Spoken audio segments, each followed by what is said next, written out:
Hello everyone, Jerry, Old Guy Review.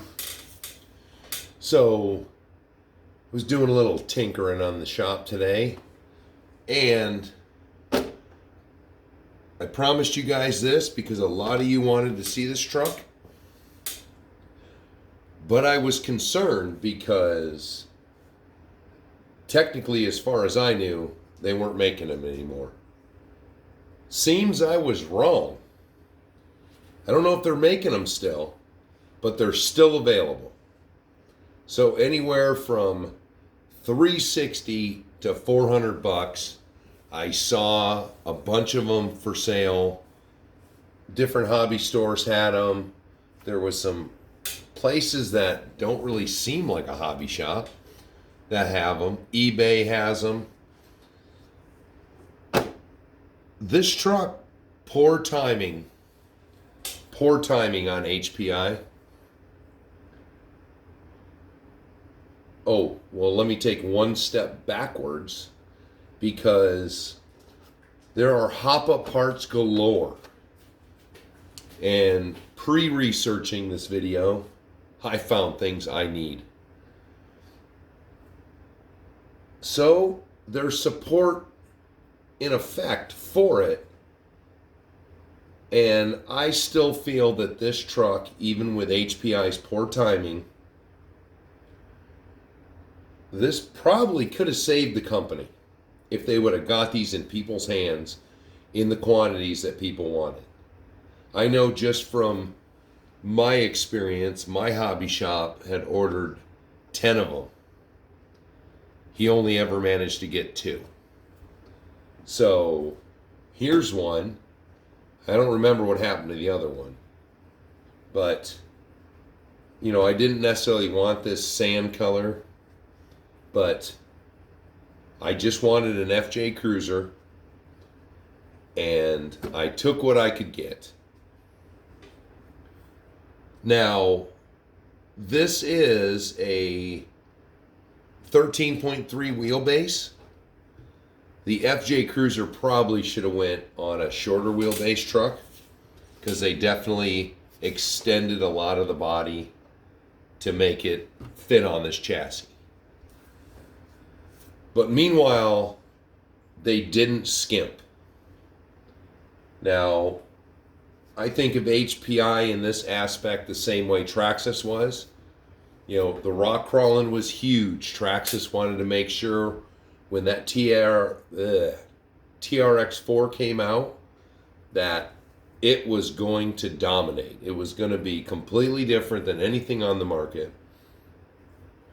Because up until that point, basically Axial had just been running the show.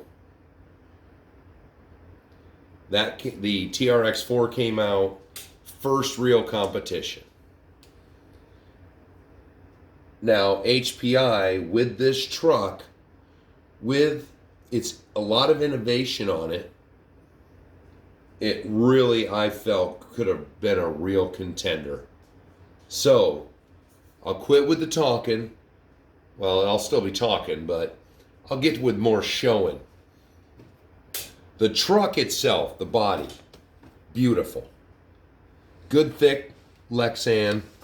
They did this two-tone paint scheme where the body color is painted on the inside, your typical shiny Lexan, but they painted this trim, fender flares trim, which these are aggressive-looking fender flares, like something aftermarket you would put on it, but they're painted on the outside with a flat, and that color goes all the way around.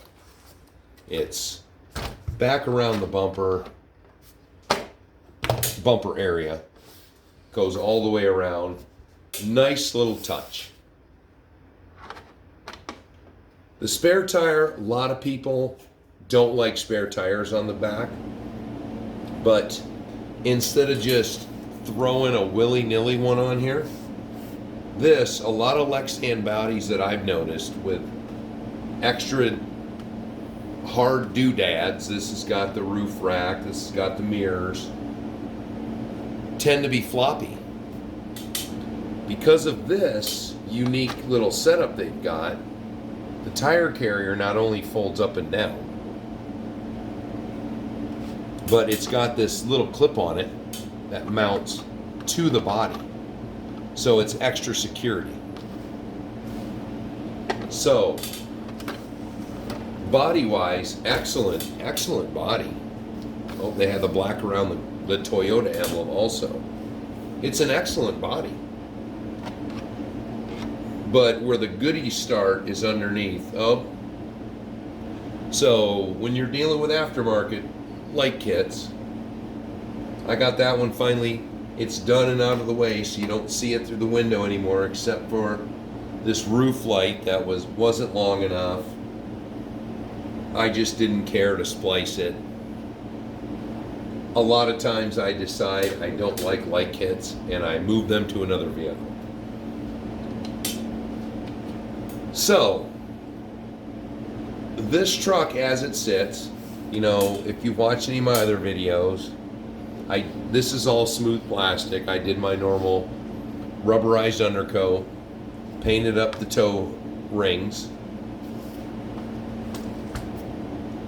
The tire tread on this vehicle it's kind of weird, but they're vented soft tires, nice wheels it's got on it. You know, they're already showing signs of wear, so they're probably not going to last very much longer.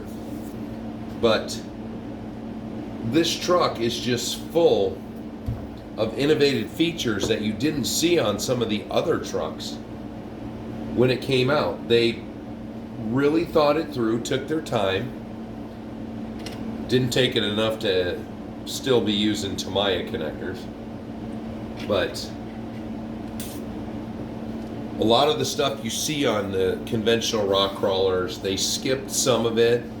Usually you're putting the battery up front or down low up front for the weight. They didn't do it. They put it in the back, but you know, technically you've got the engine, transmission, everything up front, all your electronics.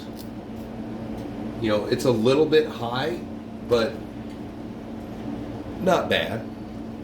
I haven't noticed any time. I probably only had it about this far on an incline, because generally that's when the spare tire comes in. It rubs rear bumper.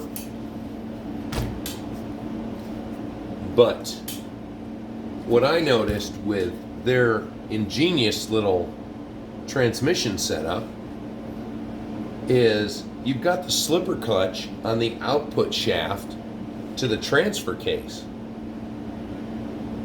Kind of unique to put it here instead of putting it up on the motor like conventional trucks are. So that was a little neat. The transfer case is very nice and compact. Neat little setup. You've got a metal shaft up here, but the output shafts, the axle shafts are plastic, but they've got metal inserts where they meet up with the output shafts. But then they also put the metal on the diff, which is pretty different. So far yet I haven't spun one. I'm assuming that at some point that's what's going to happen, is that insert's going to spin in there. But so far no problems. You know, there's a lot of innovation in this, but there's a lot of cost-saving features like plastic links. You know, you've got this nice recessed skid plate, but then you've got metal shafts that go to metal axles, but the spring hangers and the link hangers are metal. I mean, you're making a possible weak spot heavy duty, but you know, let's do the links. So I'm thinking eventually I might want to change those links out. But you've got the metal connectors on it for your shocks and your links. You've got a metal diff housing cover. Pretty nice, putting a little bit of weight down low. The shocks are metal bodied shocks, which is pretty nice for a truck under $400 to have a lot of metal doodads on it. Up front you have a lot more metal. You've got the same shock and link metal holders. Your diff housing is metal, but where your steering link connector and your panhards, this goes back behind the pumpkin on the front diff, so you don't have to worry about that getting hung up on anything up front. You've got your panhard link is actually that's a metal piece. Take hint, Axial. I hear that your new Gladiator has that as a weak point. So both upper and lower panhard mounts are metal. Metal link. Your steering link is metal. You actually have a servo saver, which is metal. It's hard to see it up in there. Where that is up in there. Yeah, you still can't see it very well, but that is a pretty nice to have a metal servo saver on there. Other than that, this is just an innovative, other than all my light wiring, which is, this all connects to the body, so I had to put it somewhere for this. This little 35 turn motor, the electronics, I forgot to mention, you can, as this came out right when everyone was starting to do it. You've got your drag brake settings for 80%, 100%. You've got your LiPo or nickel metal battery settings. And it says something else on here. Oh, if you completely remove it, there is no drag brake at all. Okay, I don't think I've noticed that on my other ones. I'm gonna have to check that out. But this little guy, I waited and waited for it to come out. It crushes me that it didn't get as widespread as it should have, because this from HPI is an excellent little rig. And where could you go wrong? It's pretty simple. It's got metal where you need it. I'm sure I forgot to mention all the steering setups on it. There's a metal piece that bolts onto the top. Can I even get in there? I guess you can kind of right here. So you got more metal, and that's all metal down low. Puts that weight down low. So all this weight up here makes things tippy, but when you put it down low, it makes it more planted. Which, I don't generally do a lot of that unless it comes up as some way. But with all these new innovations, I'll tell you what, I've always loved the look of some fake rotors. And now they're making those in brass, so I can get metal hubs, metal rotors, put all that weight right down here to make that truck planted. But basically I bought this for my wife because she had an FJ at the time, and it's been a good little truck for her, because when we get these out, generally when the whole family, with my wife and my daughter and my grandbaby, you're generally running for your life with my granddaughter out there. And she's running a Gen 7 Red Cat. And a Gen 7 Red Cat is faster than any HPI, any of your elements, any of your axials, you just can't get away from her. But it's fun to race it, to drive it around. My wife's had a pretty good time with this truck. And I've taken it out and driven it on my rock crawler course and up my rock pile. And it does pretty well. I'm hoping next year to update that rock pile a little bit so it's a little bit taller, so I can do a little more hardcore crawler reviews to tell you guys, instead of having to take it out to my local cliff. But that's it. I hope it answered everyone's questions who wanted to see it. When I told you I was going to work on the Blazer or this, everybody wanted to, they didn't care about working on the Venture, they just wanted to see it. So it's Christmas time. If they got some smoking deals, I would. If you can get one for $400 or less, I'd jump on it. Other than that, I've got some detailing to get back to.